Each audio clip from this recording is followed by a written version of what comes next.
जिंदगी में ना खुश रहने के और भी बहुत छोटे छोटे तरीके होते हैं, लेकिन हम ना इग्नोर कर देते हैं। अब मैं आपको एक एग्जांपल बताता हूँ। एक छोटा तरीका है, बहुत ही आपने सुना भी बहुत बार होगा पर किया नहीं होगा। वो होता है केयर करना। केयर लेना नहीं, केयर करना। सपोज करो आप अपने ऑफिस में हो, ठीक है। तो आप अपने ऑफिस में हो और आपका कोई नया कोलीग बना है जो आपसे बहुत जूनियर है, ठीक है। तो नॉर्मली क्या होता है, जो सीनियर होते हैं वो जूनियर को दबा के रखते हैं, है ना। पर इसकी बजाय आप ये भी कर सकते हो कि आप उसकी केयर करना शुरू कर दो। जो केयर वाला पार्ट होता है ना, ये लोग नहीं करते। दबाने वाला पार्ट तो कर देते हैं, लेकिन जब आप केयर करोगे ना तो आपको बहुत अच्छा लगेगा। तो ये छोटी छोटी चीज़ें होती हैं। तो ना केयर करने से एक ना अजीब सी अलग ही तरह की खुशी मिलती है। वो केयर भी बहुत टाइप से आप कर सकते हो, जैसे कि उसका थोड़ा हाल चाल पूछ लेना, ये पूछ लेना कि कैसे महसूस कर रहे हो, अच्छा महसूस कर रहे हो या कैसे महसूस कर रहे हो, है ना।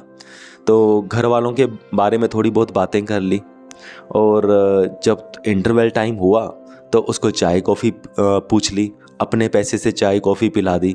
तो ये सारी छोटी छोटी चीज़ें होती हैं।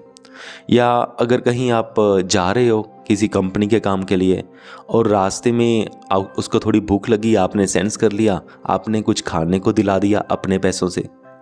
बस यही छोटी छोटी चीज़ें, इन्हीं छोटी छोटी चीज़ों से ना, जो एक तो जो जिसकी केयर हो रही है, जो आपसे जूनियर है, वो बहुत खुश महसूस करेगा, और एक आपको बहुत ही अच्छे अलग तरह की खुशी मिलेगी क्योंकि आप उसकी केयर कर रहे हो। तो ये पॉइंट ना है छोटा सा पॉइंट, बट ये बहुत जगह मिस हो जाता है। अब अगर हम बात करें फ्रेंड्स की, तो फ्रेंड्स में आप अपने फ्रेंड्स की केयर कर सकते हो। अब वो कैसे कर सकते हो? अब देखिए कि जैसे आपके घर कोई एक फ्रेंड आया है ना। तो आप पहले ही अपनी माइंड में ये थॉट बना लें कि मैंने इसकी केयर करनी है, कि मैंने इसकी बातों को अच्छे से समझना है, अच्छे से सुनना है कि ये बंदा क्या कह रहा है, और मैंने तब तक ये एडवाइस नहीं देनी जब तक ये खुद चाहता नहीं है। तो ये बात भी एक तरह के केयर करने की होती है ना। फिर चाय पानी पूछना, फ्रेंड्स को तो हम चाय पानी पूछ ही लेते हैं। तो उसकी बात पूरे अच्छे से सुनना, और जहाँ पे हमें लगता है ना ये इस बात से हर्ट हो सकता है, तो उस बात को करने से ही अवॉइड करना। मतलब एक थॉट होनी चाहिए कि जो भी मेरे साथ है उसे मैं मैक्सिमम कंफर्टेबल कैसे बनाऊं, ठीक है।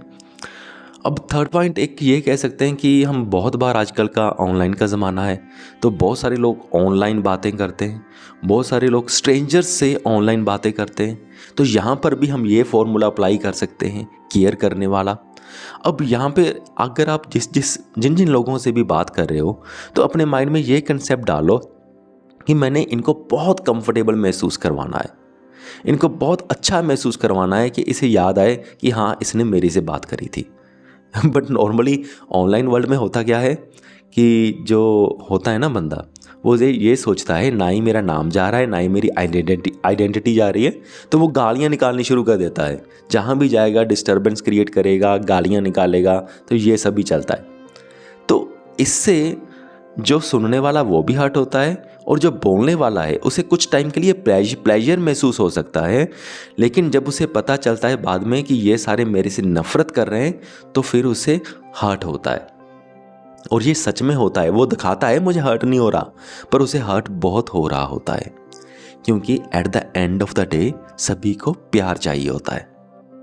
ये हमारी ह्यूमन नीड है, खास करके जो स्पिरिचुअल नहीं है, ये उनकी ज़रूरत है। जैसे हम खाना खाते हैं, वैसे हम सबको प्यार की ज़रूरत होती है। जब प्यार नहीं मिलता तो बंदा बौखला जाता है। तो यही सच्चाई है। केयर करने से क्या हो रहा है, हम दूसरे को भी प्यार दे रहे हैं, फिर वो भी हमें प्यार देगा, यानी कि वो भी खुश रहेगा और हम भी खुश रहेंगे। इस पॉइंट को याद रखिए। हमेशा आप जिन लोगों के साथ भी रहते हैं उनकी केयर करना शुरू कीजिए। चलो, मुझे उम्मीद है कि आप सबको मेरा पॉइंट समझ में आ गया होगा। इस वीडियो को यहाँ तक देखने के लिए आपका बहुत बहुत धन्यवाद।